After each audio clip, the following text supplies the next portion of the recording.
Maybe you do, or I'm not, I don't want to make that. What I'm saying though is that everyone is complex. And so I think it's unfair for us to sit in echo chambers and judge the other side when all of us have complexities about our story. And I think that's just one example.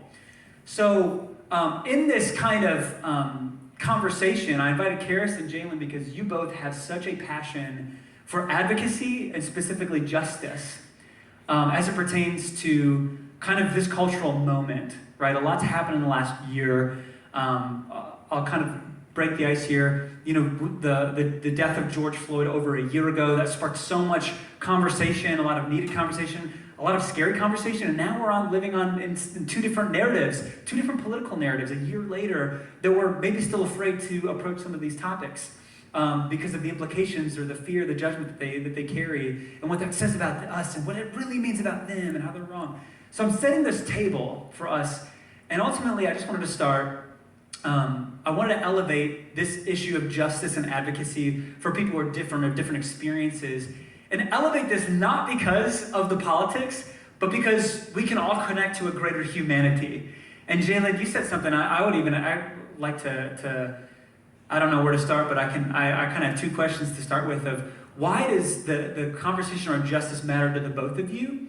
And how do you see this topic not just being a political topic or a race topic, but rather, how does this turn into a greater picture of humanity? How can we elevate that before we even get started in some of the nitty-gritty stuff?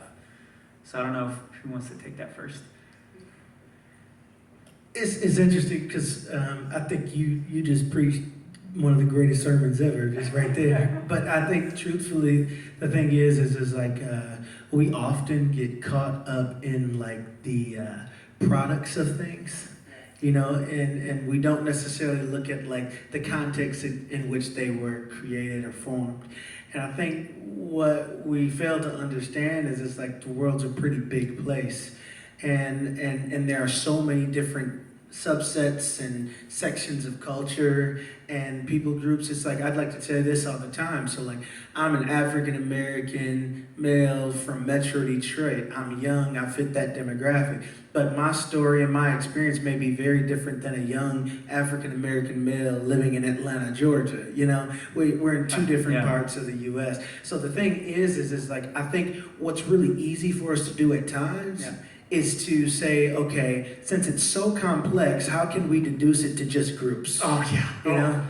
And gosh. so like I have a passion of like elevating it out of generality.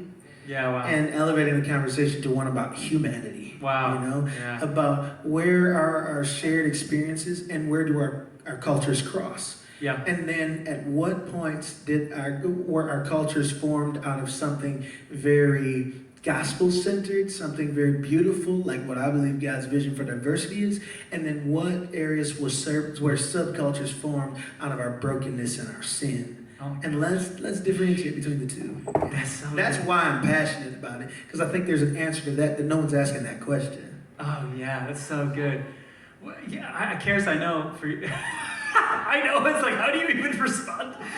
So for you, what about this? What about the conversation topic has been like meaningful for you, and like why does this conversation topic matter to you? To put it simply, and I think it was like a year ago was the last time I spoke at 1829 in that, and I talked about my heritage and my background, and I started thinking about the way I look and how I am, how I'm perceived, my culture, so to speak, since I can remember. And the narrative I heard was always that my parents weren't allowed to date. And that always stuck in my mind very deep because they went to a conservative Christian school, private in the South. It's actually one of those schools and stories in the history books where they were trying to be tax exempt, but because they still had this rule that you can't interracially date, they weren't allowed to be. And so there was always journalists on the campus. Anyways, so basically, my parents were brought into the dean's office several times, and the rules against them being together got more and more complex. Like, oh, you can't be within 6 feet of each other because people could tell that you still don't like each other. Oh, you can't be seen together in public at all. And then eventually, it was just you keep if people keep getting the appearance, not even that you are, because they were respecting the rule, the appearance that you're dating, then we're gonna have to kick you out of the school. And so at a very young age, all I heard, of course, being focused on myself, is there are people here that think I'm not supposed to be here, that think that my parents don't belong together, therefore I shouldn't exist. And that was a really grounding way to kind of start my life in realizing that people care a lot about where you come from, what you look like, and your culture and how you act, and that affects what you can do in this life greatly. And so ever since I was a kid, I've been very passionate about justice for that reason, and always noticing the people that are getting treated less than because of the way that they look. Yeah, Karis, I want to start here, and then we had an awesome conversation just like last week preparing for this. So like when Karis and I, when we met, like this is before like a lot of the big hot like race conversations that happened in the last year. But there was this kind of, for me as a white male, there is a fear I had of talking to anyone about race because like I just felt like I was going to say the wrong thing and hurt and offend somebody. And I remember like you kind of had brought up this idea and you were kind of talking about your story. And I remember feeling paralyzed in fear, like with my wife, Natalie, we're in our apartment and I'm just like, I didn't want to say anything because I'm like, I don't want to start this conversation because I'm just so afraid of where it can go and I'm afraid of like all this stuff. And I remember the minute that like you begin to open up, and it was really my wife who actually had the courage to just kind of like open up and be like, what was that like? Like, tell me about this. You're like, oh my gosh, thanks so much for asking. I love it when people get to ask about like my background because for me, I want people to do it. And I was like, that's so interesting because I feel like I'm afraid that like if I asked you, like I was gonna feel shamed, and you were like, oh my gosh, like that, and you do it, like, can you share that? Yeah, because I don't remember that moment because I think it was specifically around, nobody asked it, but I brought up how I found it interesting that a lot of people who are biracial or mixed race, they find it really offensive when people ask, what are you? And I never felt, not saying that people shouldn't feel offended by that question, but I never felt that because I always got that question and I knew everybody was wondering. So I was never like, where am I from? Or what are you? It's like, well, I'm a human being, I'm American. It's like, I know what you're asking. So I just tell people, it's like my dad's Korean, my mom's white.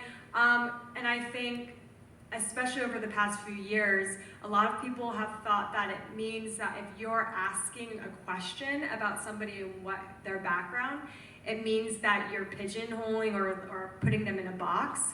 But a lot of times, more often than not, people hopefully will think you're just curious about them. And so what I was to explain to them is, no, I love when people ask me, of course not just singular, like, what are you, and that's it, because that probably does mean you're trying to put me in a box. But asking questions because it's something you don't know that you want to know, and I know the answer to it and I can help you with it, and I'm very happy to do so. But I realized through that conversation with you, and my mom has voiced it to me, that a lot of white people are afraid to ask questions because they're afraid to say something or ask something wrong, when really when you don't ask questions, it looks like you don't give a. So it's much better to stay curious than it is to stay silent. Yeah, and I would add to this, and I don't know if this is the right way to say this, but like, I'm a pastor. I don't know if you've noticed, but I do this for a living. But like everywhere I go, I'm aware that I'm a pastor. Like every conversation, I'm aware that I'm a pastor. I think about that all the time because I'm a pastor. As a white guy, I never think, oh, I'm a white guy. They're perceiving me as a white person. Whereas I know, like even talking to you last week, it was just like, man, I forget that like for you, you're half white, half Korean. And this is something that for you has been a question of your life of like, man, I don't belong in the Asian community and I don't belong in the white community. And I'm always like, we talked about like seeing half white, half Asian people in movies and like what that means and like the thoughts you have about it. And I'm like, see, I don't ever think about what it means to say a white person. And I think that's kind of like my heart for this whole idea of like, it only matters when it's personal, because like, oh, I'm a pastor. None of you think about being a pastor. But that's my experience. I live every day being like, I'm a pastor. People are interacting with me like I'm a pastor. And I feel like for people, for the Black community, for really a lot of races in this country, there's that awareness of like, you're interacting with me maybe according to this, and I have a lot of experiences. I'm compiling a lot of evidence according to interactions I've had over time that is allowing me to understand and believe that I am being interacted differently because of the way that I look. Yeah, and I think that's kind of like something that we were talking about, of just like the movie thing, where it's like, what's the narratives around like. And he was talking too about how Black Panther, why that was such a big deal, and then I was kind of talking to about Crazy Rich Asians and why that was a big deal, you know, and so that's totally true. Yeah, so I guess I'll start with this question. So when we say the word justice, like what do we mean when we say the word justice? Like what does that mean in this cultural moment? I think there's a lot loaded behind this, but if we just explained it, like how would you guys unpack that? It's interesting. So I think justice is a word that's like really loaded right now. And what's funny is a lot of these terms that are flying around, nobody really knows what any of them mean in the first place. But like, so justice, the way I view it is right, is a right being wrong. I mean, it's a wrong being righted, basically. So justice is like, okay, the balance of something, right? And so like, but in that sense of like saying like, hey, I'm a warrior for justice, Yeah. I think that in a way, like you have to put it within a greater context, right? So like, do I want to seek justice racially? You know, do I want to seek justice culturally?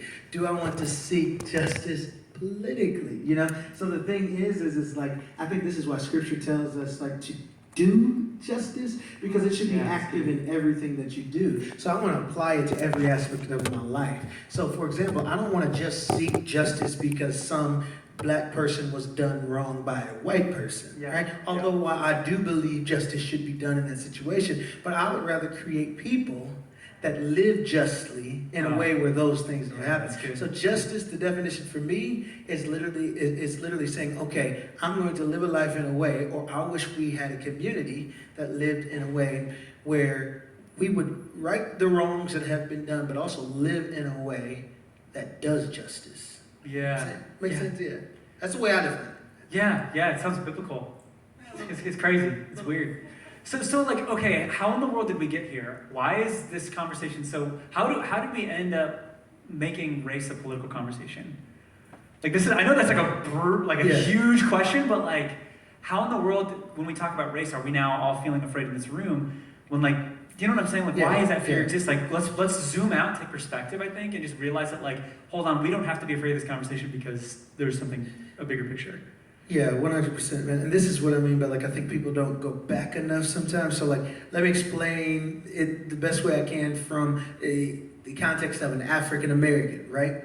So when we take into effect, right? So people didn't, like, white Europeans did not bring slaves over here because they were Black. Like, that wasn't a thing. They didn't say like, hey, those folks are Black, so they'd make great slaves. Like, that wasn't that. What it was all about was that there was a people group who was more vulnerable and had less power than another. So the original constructs of things were an imbalance of power. So basically you had a society that was considered primitive, but a land and a place that was rich in natural resources. So you had Europeans who were active in like settling in new places and also active in creating like economy in different ways through agriculture and all stuff like that. They went to the vulnerable place and they got people that could become free labor through purchase. It wasn't because they were racist. It was because they had more power than a certain type of group. A great way of wow. So what happens is all of a sudden you have, over the course of 400 years, you have slaves being funneled to the West, and people have consciences. So they start asking questions like, oh, okay, these slaves that we interact with, they seem a lot like me. Is this okay? So then you have the rise of like the Enlightenment era, where all of a sudden you had a lot of scholars that got together, and in order to make themselves feel better about the sin that they were perpetuating on an entire people group, they documented, and through education they came up with things like encyclopedias, 11 volumes of one, right, that literally says, well, they're not really human. So this is where race came to the conversation. Now we've created a group of people, right, in order to differentiate between and make you feel a little better about the way that you were lording your power on people. So the question and the problem is actually not about like white people hating Color black at all. people or anything like that. It's about power and the vulnerable. It's Oh my about how gosh. we use and leverage the power we have and what that does to us through history. So it's all about the imbalances of power, you know? And so that's why I'm not saying that there isn't racism. Right, Don't get yeah. me wrong, Yep. because trust me, I mean, Yeah. when you have 40, 50 years ago, and even today in some places, people walking around in white hoods, there's still racism. you know? Yeah. But at the same time, we have to understand the root of the actual issue, you know? I love that. I honestly, like, yeah, there was a question that was posed, I saw to like a scholar, and it was like, there was a black man, and he said, like, it was like kind of back in like the 14, maybe 1500s, and like white men showed up with all these resources, and the black man, who was like, I think he was like a native of like the Caribbean or something, and he's like, why do you guys have so much more cargo and we don't? Like, that was the question that put him on this like major search of like, yeah, where did all this cargo start? Like, how did they collect resources? How did they, and you know, like the way you describe that, it's like, yeah, there was a people group who happened to be white who built society, and that was their thing. And so, as you said, they exploited what was vulnerable, and they saw some of those differences, and we can take advantage of this for personal gain, and then make sense of it as we go. And to describe it that way, like power and vulnerability, I think really, as you said, brings it back to humanity instead of color. Exactly. And the thing you notice is that no matter what society you study, right, this happens in all sects of culture. Yeah, it's Right, yeah. it does. There's people who abuse power and lord it over the vulnerable, and within your own race, within your own culture. It's just, it happened to be the narrative of the way that like the West came to be. Yeah. You know, so it's the one that we're living. We're living the narrative of this. Yeah, and we see this with like the church. Because we see this with the church, where it's like spiritual like systems and I don't want to go too deep into denominations and all this stuff, but there's a lot of denominations that have histories where like the powerful people like created doctrines. Like there was a time when they said, if you fight in a war for us, you're going to be forgiven of sin. Like that's nowhere in the gospel, it's nowhere in the scriptures. Like, do you really think that's God's heart? Oh, you fight in a war, now your sins are forgiven. Like that's a very weird way for the gospel to be presented. And this is at post-Jesus.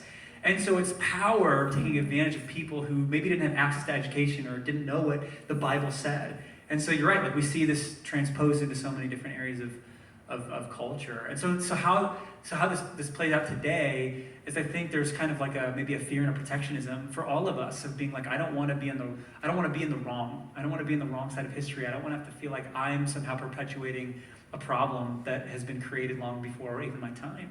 So I guess my question is for both of you is like, okay, so we're in this place where it's like we all want to, I'll be honest, I don't know if we all want to have these conversations. I think some people want to have them, I think other people don't, because I think there's fear, there's awkwardness. But like, moving past the fear and all this emotion, what's an effective way to have these types of conversations? Like, what's an actual good way to truly engage with these conversations that go somewhere, that don't just kind of end in a place of protectionism, or that don't end in a place of shaming someone else, or calling someone else wrong? Like, how do we have a constructive dialogue from people who see things differently than us?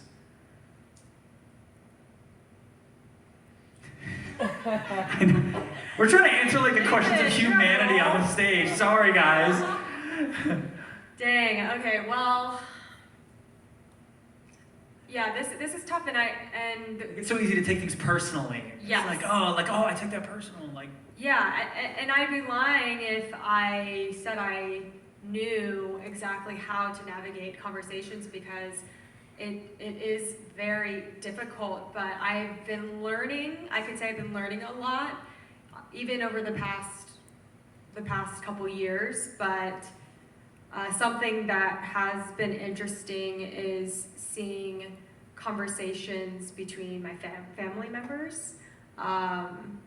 having a mother who's white, who believed until 5 years ago, 23andMe shout out, that she was quarter Native American, but if not, she's like 14% African. And then there's, I mean, that's a whole other history lesson too, with Native Americans and Black community, and how they mix together too, and there's confusion. But anyways, she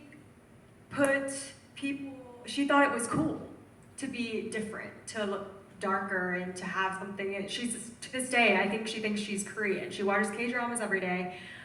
So when we would talk about whiteness as as a culture, and she wouldn't get defensive. She would just get really bummed and get teary and feel, and my sister and I were trying to figure out what's going on. And she's like, I just can't talk about it. I can't talk about race. It just makes me cry. And we're like, oh, okay, that's still a problem, because we're not talking about it. And so I saw my sister get really heated over it. My sister, and it's no coincidence, she happens to look more Asian, and she's a huge advocate for equality and justice herself. And I was just sitting on the outside observing this, and I'm realizing this isn't working, number one, but also there's no way this is going to be solved in this conversation. So I think to make it even broader is, how can we not make it just about the conversations, but how can we turn this into a lifestyle, like you said, where justice is a part of everything that I am and do. And the more we think it's just gonna be in one area of our life, or it's just gonna be one simple conversation, the more disillusioned we are about how different we are and how big the discrepancy is between different cultures and races. So I had to like hone in that fire, because we all feel that fire. White, Black, Asian, whatever. We feel that fire, and whether you know it, know why or not, you want to do something and say something to protect yourself, to protect others. But I think what we need to do is we need to pull that back. And Jalen's really good at this. I've noticed he can talk about anything, and he's just cool as ice, because he knows that this is what's more important. Honing in the fire, not just being like, okay, because I think it's not believing that one moment, one thing is going to change everything. It's having the dedication to build on it, one conversation, one choice at a time. No, that's good. I think for me, it's like this. I came to a conclusion really quick. It's like, if I take all of the things I'm upset about and angry about when it comes to race, right? And then I go and I convince somebody that they should be racist, I win the argument, I've done nothing. Like, there's nothing done at that point, right? Like, I've really amassed nothing other than somebody that's like, oh, you're right. So what do I want to do? Feed my pride, you know? And so I think the thing is like when we're talking about things like advocacy and how we have these kinds of conversations, it should be much less about trying to prove something to someone about their views or their perspectives being wrong. Yeah, wow. Now, here's the thing, but if you could convince them to live in a way, right, where all of a sudden they shed some of those things on their own, they're going to come to a conclusion way better than the one that you're going to bring them to. You know? Yeah. And so I think it all starts with like shared story. So I'm huge on like empathy, right? So it's like the best movies, right? The ones that sell the most, right? Are the ones that make you feel something. Like The Notebook, right? Like I couldn't stand that movie because my wife would just cry every time she watched it. Then finally I sat down and watched it and I was the one crying, right? And she looks over at me and she's like, see? You know? Because I felt something, and then I'm sitting next to the one I love and I'm like, oh, that could be us. And but we're going to know each other at the end kind of thing, you know? So like the thing is like you brought, like literally that movie brings me into a story in a situation where all of a sudden I can see myself in a few years in that bed right there, losing my mind or my wife losing hers. how can we create more moments, right, in our conversations where we're bringing each other into shared stories? Where all of a sudden it's much less about me trying to prove to you that you are wrong or corrupt or evil, and more about me trying to convince you, like, hey, here is a piece of something, piece of a story that is part of all of our cultures that you have yet to engage with. And then allow you to kind of step into it and then draw your own conclusions at that point in time. Gosh. Yeah. Honestly, like one of the things I'm super passionate about, I think, is like removing the shame away from the conversation. Like even with sin issues in the church, I'm like, sometimes the sin isn't even as bad as the shame we put around the sin. Like I don't know how else to say that, but like the shame can be the destroyer that goes far beyond the sin itself or the behavior itself. Like for instance, like I think I'll go here. I'll say like, okay, so let's go to the extreme narrative on both sides of the political aisle right now, right? So on one hand, I'll start with the conservative side, right? On the right-hand side, it's like there's no racism, and people they need to help themselves, and they need to do it, like, that's all gone anymore, like, we weren't there, it's not my fault, it's not my problem, like, it's all, like, that's, like, I would say the most extreme thing you can say is, like, there is no more racism, and, like, let's stop this. The other side of that, like, the left side of the extreme this conversation is, if you aren't this, you're a racist, and everyone's a racist because if they didn't share the post, they're racist. If they watched this movie, like everything is always, they're racist about everything, right? These two extremes, what's happening on both of these things that could happen? You begin to shame other people. The shame is just so, that to me, now when they're, guess what, I don't feel bad, and you should, like, all of a sudden when all this rhetoric comes in that's shaming someone else who's different from you, nobody can have a conversation because once shame exists, protection happens. I don't want to share, I don't want to be vulnerable, I don't want to understand, and I have to cover because I'm afraid I'm going to be hurt by that person. That's what shame does. So like I'll go in an example, like I'll get a little bit vulnerable here. So I was having a conversation with a family member. They married into the family. And you know what, their corporation, they began to do diversity training, and they were super upset about it because for them, they were in a place where they were like, this wasn't a problem, you know, before all the George Floyd and all this stuff. I'm like, I don't understand, like, this wasn't happening in our workplace, and this was their feelings. And of course, for me, like, when all the George Floyd stuff happened, I think so many people, white people like myself, began a search, and they were like, okay, like, what's going on here? I don't understand. And I began to pursue, like, what do I don't know that I could know? And in this process, I think for me as a white person, you know, I wanted to be good. I wanted to be this good person who was this advocate, who did all the right things, did all the things. And in the process, there's kind of this fear of not being a perfect, quote unquote, ally, where I wasn't going to say the perfect things, I wasn't going to follow the script, or I wasn't going to call things on the carpet, or if a family member said I need to stand up against my family members, all these things. So of course, my moment arrives. I'm talking to this family member, and they're going on. And they're just like, and kind of this new, I think, revelation happened to me where there was this quote that changed so much. That said, "No social shame will never create effective social change." And I heard that quote it was Brene Brown, our collective guide. And she said this, and it just hit me so hard in this conversation around like cultural difference. And I was like, okay, so shame's never going to create cultural understanding. And I just allowed that to transform my heart.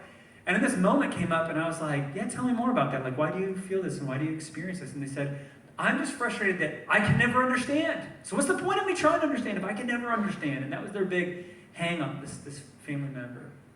And I said, yeah, you know, that's interesting. You know, I'll be honest with you. Like, I felt like I didn't understand, and during this time of the kind of cultural unrest, here's what I learned, and here's what some people would say about it. And for me, I just presented what some of the conversation was. And for me, that was so healing because we got into this really awesome conversation just by simply presenting what the conversation was about and not having to make it extremely personal. Like, how could you possibly believe this, brother-in-law? How could you ever say this? It says something about you as a person. Now, could it? I'm not saying it does or does not. What I am saying, though, is if I want to be effective, I think the shame has to be removed, and there has to be openness in that dialogue of realizing, like, did my brother-in-law wake up and go, you know what, I want to be a person who just sucks, or, like, doesn't want to understand? Like, he never woke up and ever thought that. Most people don't wake up and think about it. So I think it's understanding that, like, hey, there's an opportunity to meet people with compassion. Is there pain in people not knowing? Yes. And that's what I've learned, is that there is, in fact, a pain of people being like, yeah, I don't understand, but, like, why is it my fault if I don't understand? Like when you hear me say this, like what are some of the emotions that maybe come to your mind of people who say like I don't understand it, and like it's and I think this is might be a touchy subject, but like how can you blame me? Like I'm not responsible for some of this rhetoric or some of these issues that are happening. Like what maybe emotions or what part of your humanity is provoked as you hear some of those words and I share them? Well, Sorry. the first thing, no, these are great. The first thing I thought about was how you were an ally in that moment because you modeled what most people who have experienced injustice want, is for someone to just listen to them and ask questions and not make them feel crazy. Yeah, it's so interesting because I didn't feel it in the The moment. irony of you, I know, right? Right? You're kind of like, You're feeling the guilt too, like you're not betrayed. saying all the right things, you're not coming down Yeah. on him hard enough, but I'm like, hold on, I just want to ask him like what's going on in his heart. Like that doesn't help me to just drop a hammer on this guy and be like, you don't understand the differences that people have. It's like, what is that gonna do? Right. It's gonna shut down the conversation right now. And I mean, and that is the smarter, that's way to deal with it. That I did read a book on shame, and they talked about how when someone feels a need to be right, and it's about being right, the conversation has closed. And the Oh my reason gosh, why yeah. is because you lose creativity when you're trying to be right. There's no room for Yeah, discussion wow. and other Yeah. ideas to pop up because it's very, very narrow-minded. This is the right The only answer. outcome This it is can the only arrive right. at is this type of Exactly. thinking is So the only way it can go It's to. the only way, and I won't be satisfied unless this is put on a pedestal. Therefore, any other thing around it does not exist. And that's why people get so upset when you are trying to be right, or when you make it all about who's right and who's wrong, and that whole quote about like, would you rather be right or have a happy wife? I hate that thing. I hate that. Yeah, everyone But- is like, yay! I love that. Yeah, but then, yeah, so what's wrong with that is that you're missing the point, which is that when you try to be right, you don't leave any room for creativity in the conversation. It becomes all about you. So what you did is you gave him an opportunity to be human and be like, okay, I have a perspective, but now I can kind of explore that without all of the stuff around And it. the pressure. All the pressure, and if you did it the other way, if you just came back at him with these, well, this is the way I should, nothing would have changed, like Jalen said. It's two people who aren't being creative are just stuck. You chose a creative way of saying, well, let's explore this a little bit. And at the very least, he had one experience with someone who's doing exactly what they're supposed to be doing with everybody experiencing injustice, is to just be quiet, listen, and try to understand their perspective. Yeah, and I think at the end of the day, it's like, questions, I love this, questions open and answers close. So like if we ask questions and we have curiosity, like he like this person in my life, they think this whether I'm there or not. They feel this way, and it doesn't anyone or him or me, no good to just be like, well, I have to say the right script. Like this is what my tribe, my way of thinking would say, and so I need to kind of follow this because this is what I need to be accepted by this entire group of people that stay behind me.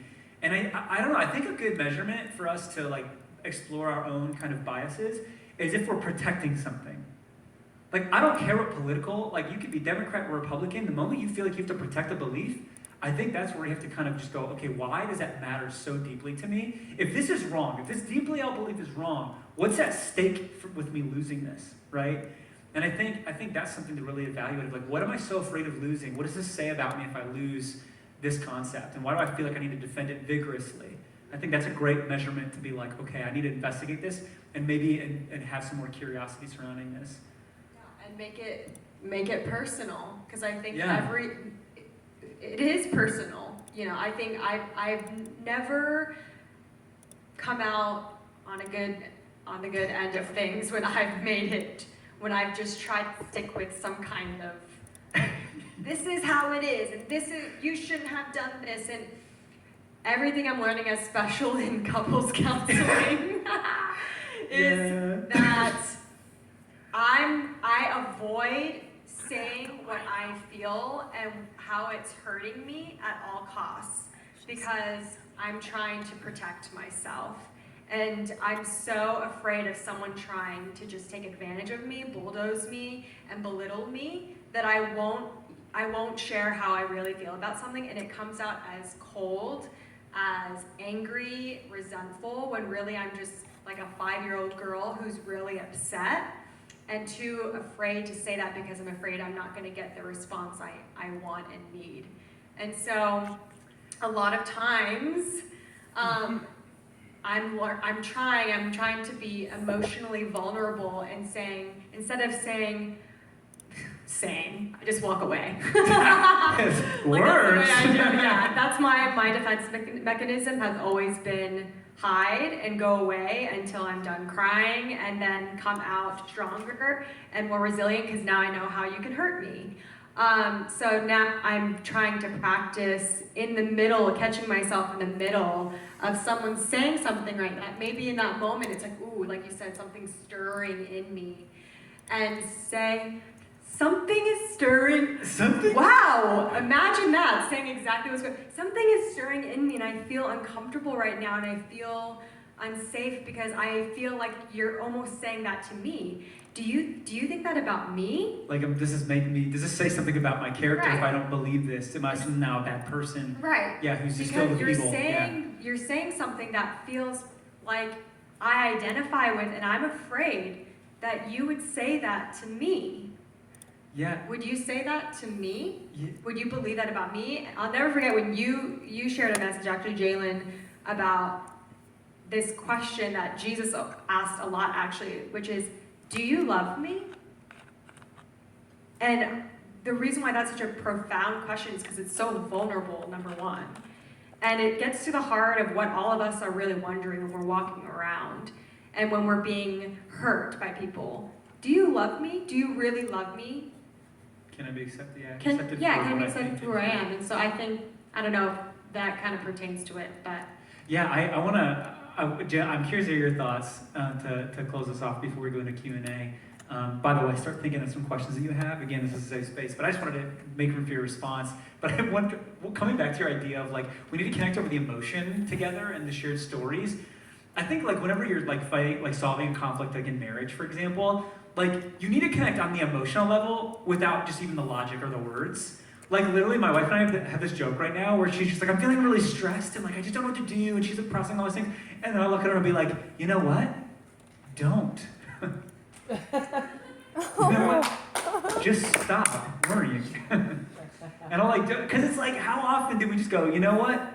Here's a hint. Just don't have anxiety. But it's like you need to learn to be, like, you need to have that empathy and that emotional connection to be like, oh, you see me and you hear me. You see my humanity and what I'm trying to explain, which is, I think, the conversation of justice and advocacy is like, I think that's all this conversation is like, can you see the humanity of the experiences that we're all having, you know?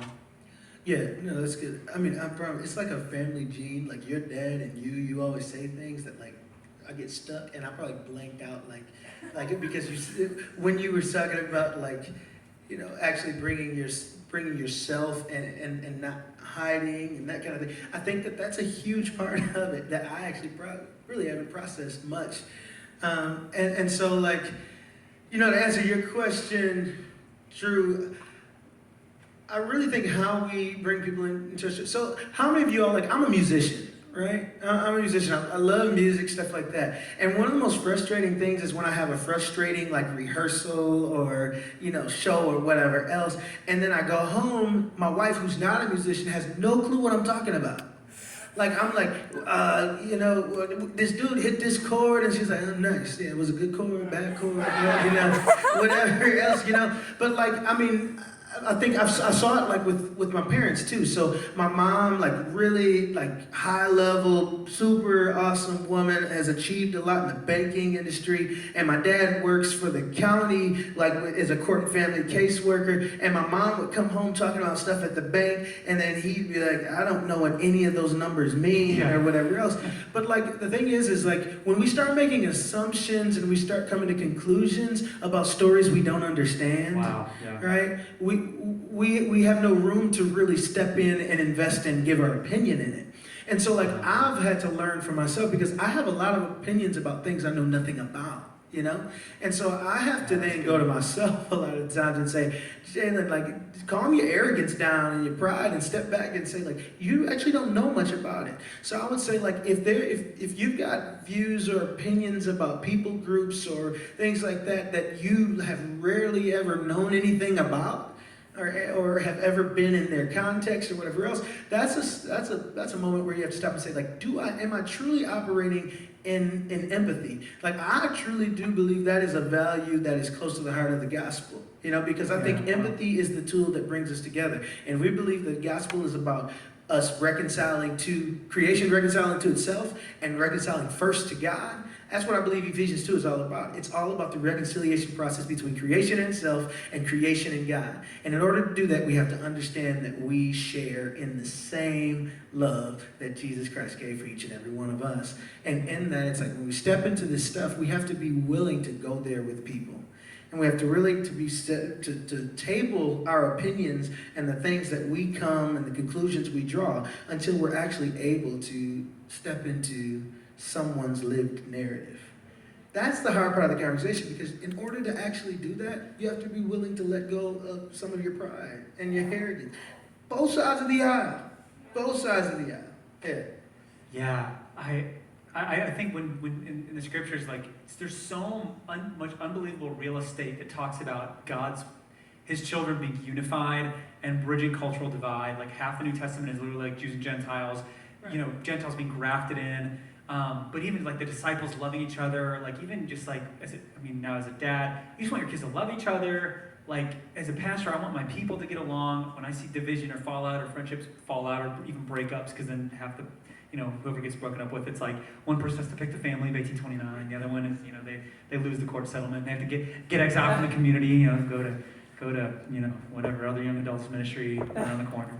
And all that to say, it's like sad because you just want people to be unified, because where there's unity, all of a sudden there's joy and there's life. And when there's division and there's like, I don't understand you and you don't understand me and you judge me, there can't be love there. So I love this. So let's just take some questions from the crowd. And I had again, I kind of removed the texting away because I know that sometimes it's like, I know there's a lot of easier questions that can happen, but I just want you to know this is a safe space to ask some questions, or just gather thoughts, or just have curious, like, hey, like, what do you think about this?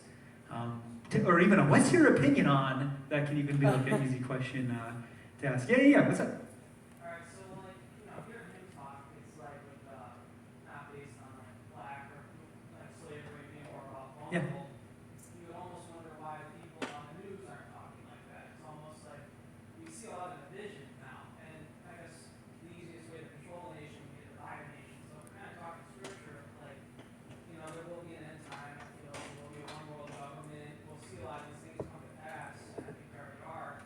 And do you ever maybe think that some of these topics now that we're talking about are kind of by design, and it's almost maybe, kind of blind us from what's actually going to take place, because it might come to a point where we think, oh, one world government, it's all coming together, it looks really great, but then it's like, just sometimes I wonder when you see racism now and climate change now, why are they all talking about it now? They knew these issues.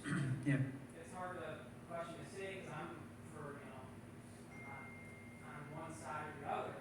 Yeah. It's like it all seems to be sometimes by design. When you see something like the George Floyd that's on tape, and it's like, well, how did they know that?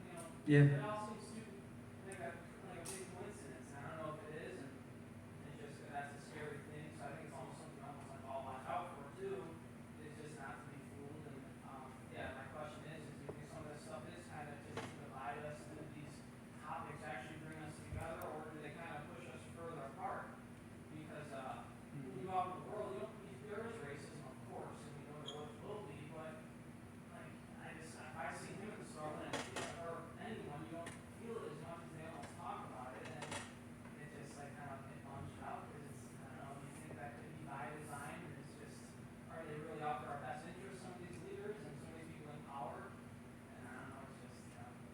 Yeah, man. One is, man, thanks for like being vulnerable, asking that question, being honest, man. And I think you asked a couple different things in that, and so I'd say I'll talk about the whole by design thing first that you brought up. One is like I grew up with in a very churchy religious context. So my grandmother, I mean, she like they always been saying the Lord's coming back. He was coming back in 1910 when my mom was born. He was coming back in 1950 when I was born. You know what I'm saying? So like I think that we have to be careful as Christians as like how predictive we get about the end and things like that, especially when we're so inundated in like our Western culture right now. Like it's hard. It's very easy to view like this is the world. But like there's so many things happening across the globe and things like that. And so like I think we do have to bring it into a fuller context of like the shared humanity cross-culturally, cross nations, cross countries, all kinds of stuff like that. To answer your question about do I think that talking about it divides us more, I think it's very easy to take things at face value. So, and I think that like if we are a people that looks to things like the news or Facebook or whatever else for our source of what the pulse of culture is happening, and then we've negated the fact of like the grocery store experience. So my thing is we walk into a grocery store together, I may not say like, oh wow, he treated me racist. You may not see me like, oh wow, there's a black guy, right? But like the thing is what do we do in those moments, right?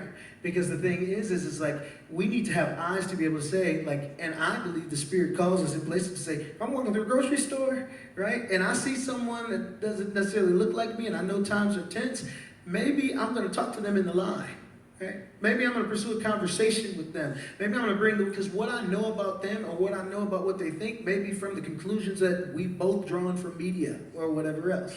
We've got to take away the idea that, like, and things like that are the ones that fill us with our sources of information, therefore we go out and we navigate. No, let's live in community with each other. Like, let's try it. Like, why don't we actually try it? So, like, why don't we sit down at each other's dinner table? Why don't we go to Panera with one another? Things like that. And then let's draw our conclusions about each other based off of those things. And that is where we have to start. And the only reason why I say this is because, like, and I'm not pushing back on you, man, because I think your questions are valid, man, 100%. I do think it's very easy to look at political leaders and things like that and allow them to steer us. And say, like, I align most with this or I align most with that. It's about interpersonal relationships. Yeah. Holy jumping, there's so many good things. I said holy jumping. Sorry, guys. I embarrassed myself. All right. That's awesome. I love that. That's such a great.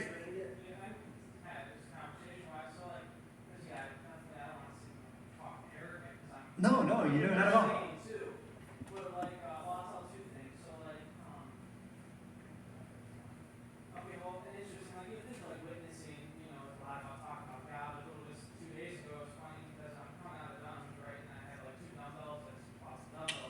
Looking huge, my man. Looking huge. Looking yoked. And it's funny because, I see this black guy, he's walking towards me, you would think, we'll say he trusts hat to the side, big chain, maybe like flat, let's say. So, like me.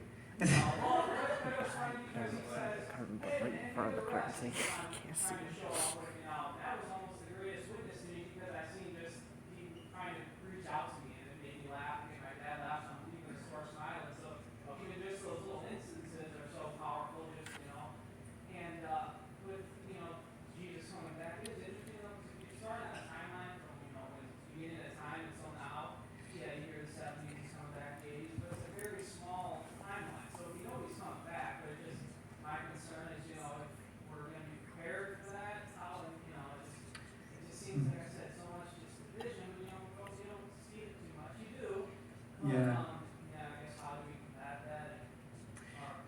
Yeah, man. Thanks for sharing. Honestly, I'll say one thing, so because I know I would love to hear some other thoughts and questions out there. But yeah, the only thing for me is when we say like design or on purpose, I think that's always so hard to put on this is just my personal theological framework. I'm not speaking on behalf of Kensington. I'm not speaking on behalf of everybody's theology in here. I'm just saying for me, I don't like to be like, yeah, God caused these terrible things to happen, these terrible injustices, so that, we could just have a heads up that he's coming back. It's like, it's like, am I going to, set my house on fire to be like, to tell my son, like, get ready? It's kind of like a weird thing to do to my kid to like, I could just be like, hey, I'm coming, All of it to say, I would just say, like, I think this is just a manifestation of a broken world, not necessarily put there on purpose to, like, tell us or communicate something. That would be my theological take on it, and not to say that means God's not coming back or that this isn't a sign, because it can be a sign, right? Things can be signs. I haven't examined that enough, and I don't know enough on that. So, but thanks for your thoughts on that. Yeah. Who else? I'd love to hear some questions. Yeah, I know. Yes. Yeah, I'll go.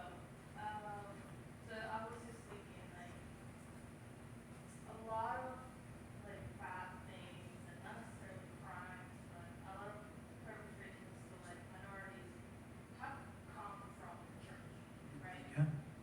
Historically speaking, Yeah. colonization. Yeah. What's the name of Jesus? Yeah. Ooh. Right? Like, Yeah. when they decided to educate the civilized, they put the Bible out there. When they had segregated churches, that was in the name of Jesus. Like, even Yeah. though we have used, historically speaking, the church has been power. Yeah. Right? Has been a source of power for oppression. And this is not only for, race, it's also true of all of these. Yep. It's true of other religions, like how as Christians we treat our fellow other believers, like if you're Muslim, Yeah. or but you know what I mean. So I guess like, the question is like, and even today, Yeah. the church is still perpetrating Yeah. and oppressing the minority, even though it's not as drastic as terrible. Like out loud or maybe. Yeah. But it's still there. Yeah. Even though it's not seen and clear. So the question is like, how is the church reconciling? And I think this is like one step out of this conversation. Yeah. I'll give you that. I agree with you. First time I hear like, oh my gosh, we're talking about activism. Yeah. The very first time that I personally seen it Yeah. Hispanic. Yeah. So I guess like the question for you as a church and as a leader, how are you trying to reconcile, not obviously we cannot change history, but how can we move forward as a movement, as a church, and bring light into the darkness that we have, like as a church, have brought into. I'm gonna punt.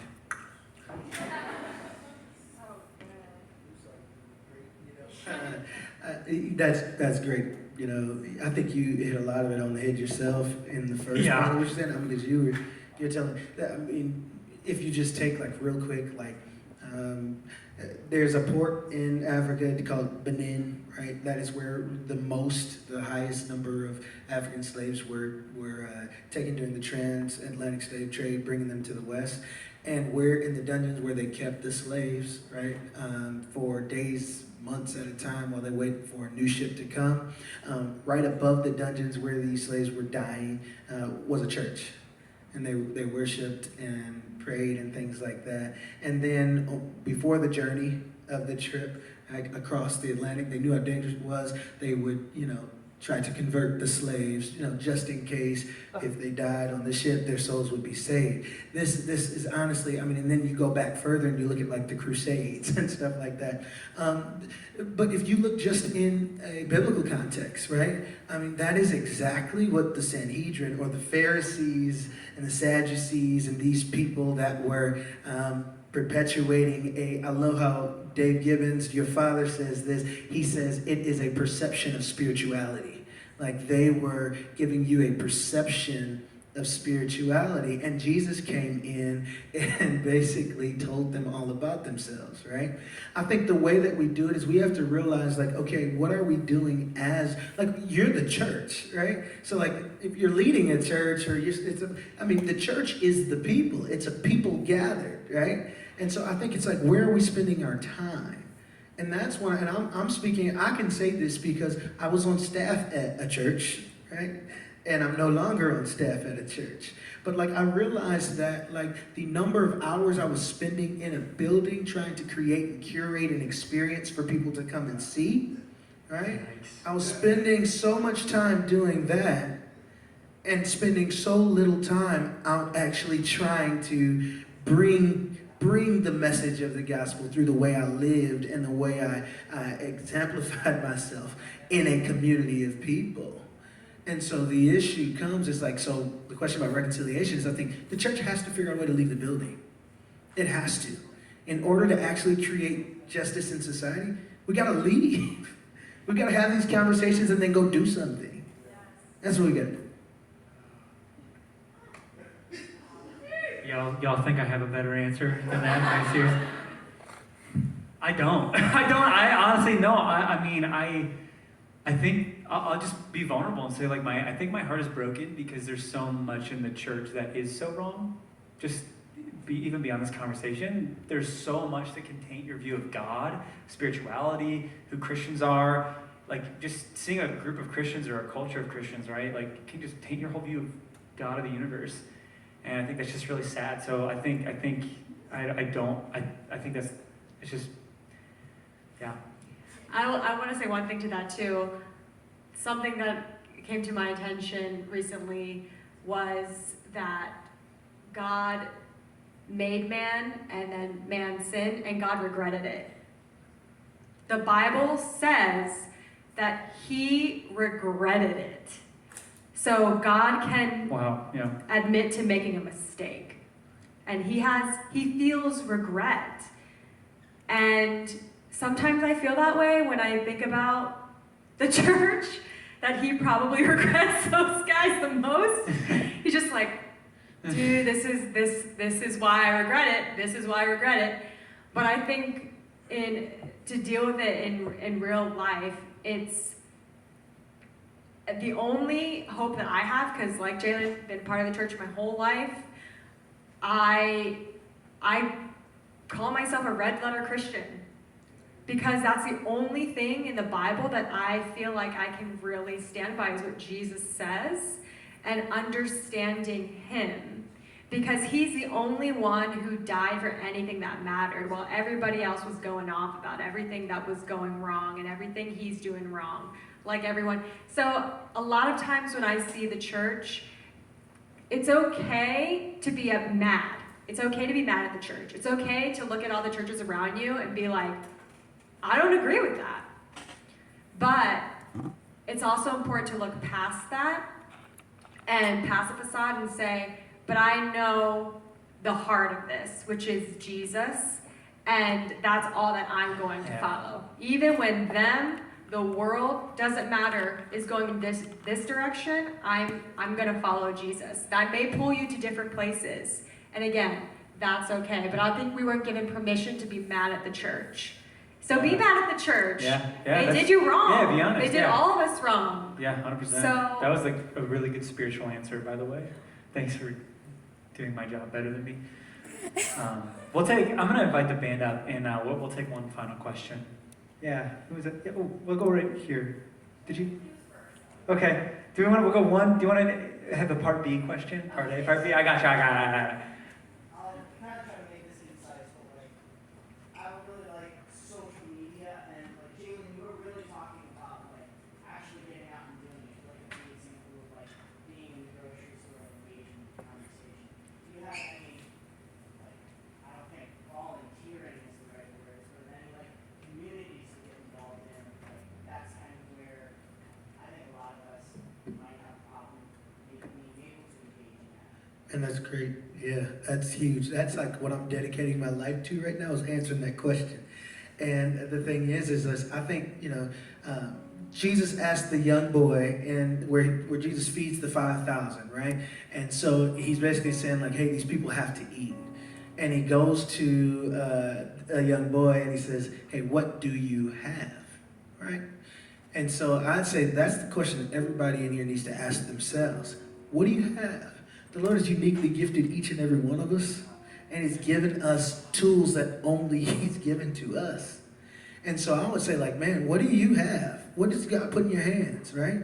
And then take the question of what does God want me to do with it?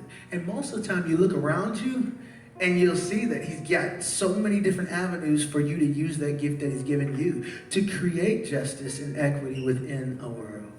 And so the thing is I'd say, like, a lot of times we think, like, okay, I've got to go do something. Western culture makes us think huge. Like, I've got to go and I've got to be a missionary all the way in, Zimbabwe or something like that. But maybe God is calling you to that. Maybe that is what he wants you to do.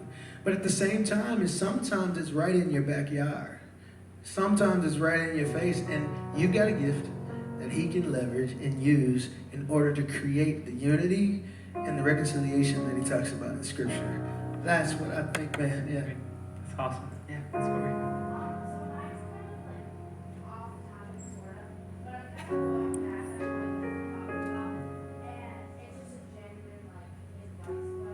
Yeah. When you're arguing about something that you're passionate about, that you have, for example, I am very strong on my faith, and my mother can be sort of the opposite of that sometimes. Yeah. And thinking that there's too much Jesus and whatever. So when you're arguing with someone or having a genuine conversation with someone about something you're very passionate about, what's your advice on slowing down? Because I'm a person who like freaks out and attacks and Yeah. how what's the easy way to step back and understand other people? Me? I would say, and I hate saying this because it feels like such a cop-out. So the question is like, how do you slow down and like without, because maybe you have a really strong conviction, you're super passionate about something. How do you slow down and actually engage and have a question, like have an actual conversation when you feel like you just know where you stand and like you don't want to beat them over the head with where you stand? Honestly, the best question, there's two kind of questions that go hand in hand. There's a reason why they have pushback, right? That whether we understand it, it's real for them. Like they really believe what they're saying. The same way that you really believe what you're saying, that hesitation, even if it's not as passionate or isn't as informative, there's some sort of weird hang up within them that's saying, I'm hesitant, maybe they don't even know what it is. And I think if you're looking to have a conversation and really see them and connect, again, on that emotional level, that actually creates change for both people. I think it's being like, okay, I see there's hesitation in you. Why? Where is that coming from? I'll use maybe your experience with your mom, for example, being like, okay, it seems like maybe for you, I'm noticing or observing that maybe you're afraid of the amount of Jesus I'm mentioning in this conversation. Like what are you maybe afraid of for me? Like where did that come from? Like what in your life told you that you should maybe be afraid or on guard for me? Like what emotion are you experiencing? And like truly trying to understand. I think that can allow you then to just not feel like you're at your mom or someone in your life. Now you're with them. Because I think that's the most important thing is we're not at each other, we're with each other. And I think that's kind of the idea of equality. I think when we have a strong conviction, we have there's this thing in human nature where it's like we have to other somebody else. Like, oh, we all think this way, man, that really bolsters what I think. Oh man, we're all right, other them. And all of a sudden they're wrong and they're just less than us. We judge them, we make them lower than us. And how often have we been wrong? Like I've been so wrong. Like I used to be a very passionate Jesus follower. Like that sounds like I'm not anymore. What I'm saying is I was extremely zealous to make everything about Jesus all the time. And my parents were I had leaders that were like, whoa, Drew, and I think for me, I had experiences that taught me over time, for example, in my life that were whoa, I maybe was believing something because I was looking for something. I was looking for intensity. I was looking for passion. I was looking to feel something all the time, and I was addicted to that emotion. Why? Where was that coming from? As a young guy, things can be all about Jesus, but I was looking for something else that wasn't Jesus. And when I was younger, all of it to say, I think just exploration and curiosity, and I think you'll be with that person in all these conversations instead of at them. And that doesn't mean you compromise your conviction, right? That question doesn't assume you have to forget what you believe. It's no, you can still believe it. You just understand them now, where they're really coming from. So I think that's even wisdom for this whole conversation. You don't have to forfeit your conviction. You can just understand where theirs is. So, well, hey, I'm gonna close this in prayer. Can we give it up for our guests? Thanks for being here. Father, thanks so much just for your goodness and your kindness. God, I ask that we'd be curious, that we'd be humble, that we'd pursue you, that we'd pursue what your heart is. And as we enter into this time of worship, God, may we find you, and may we have a burn to go and do something and be the church outside these walls. In your name we pray. Amen. Would you go ahead and stand with us as we close in worship? A couple songs. I'm laying down my life. I'm giving up control. I'm never going back. I surrender all. I'm living for your glory on the earth.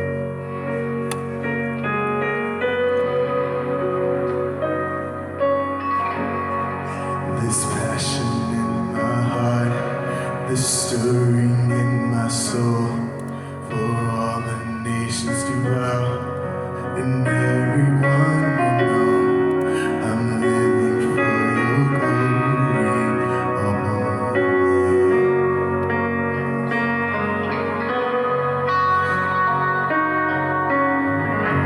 For the sake of the world, burn like a fire in me, light a flame, my soul, for everyone to see. For the sake of the world, burn like a fire in me.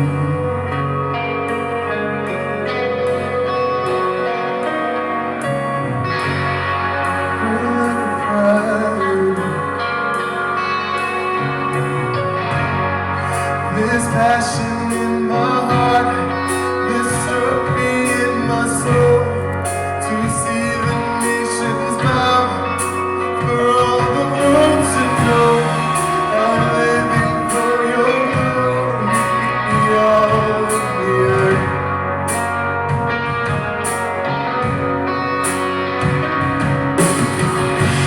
For the sake of the world, burn like a fire in me.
you and what you give us in your peace, what you give us in your joy and in your life, in rich relationship with you, in the peace and the comfort and security of the gospel, that we get to have life abundantly here and now. Father, may we respond to the call that you're putting in our hearts to do something, to be someone, to be somebody who acts justly, and to be in your presence. We become more like you, transformed to the things that you want, which is to walk humbly, to seek mercy and justice and pursue them with our being as people who are image bearers and reflections of you, that this is our true essence and nature, God. Let us always be continually reminded of that. In your name we pray. Amen. Well, hey, thanks so much for coming out. We will see you back next week for week 3 of podcast. See you in 2 days at small group, summer small group in the chat room. Take care, everybody. See ya. And Thursday.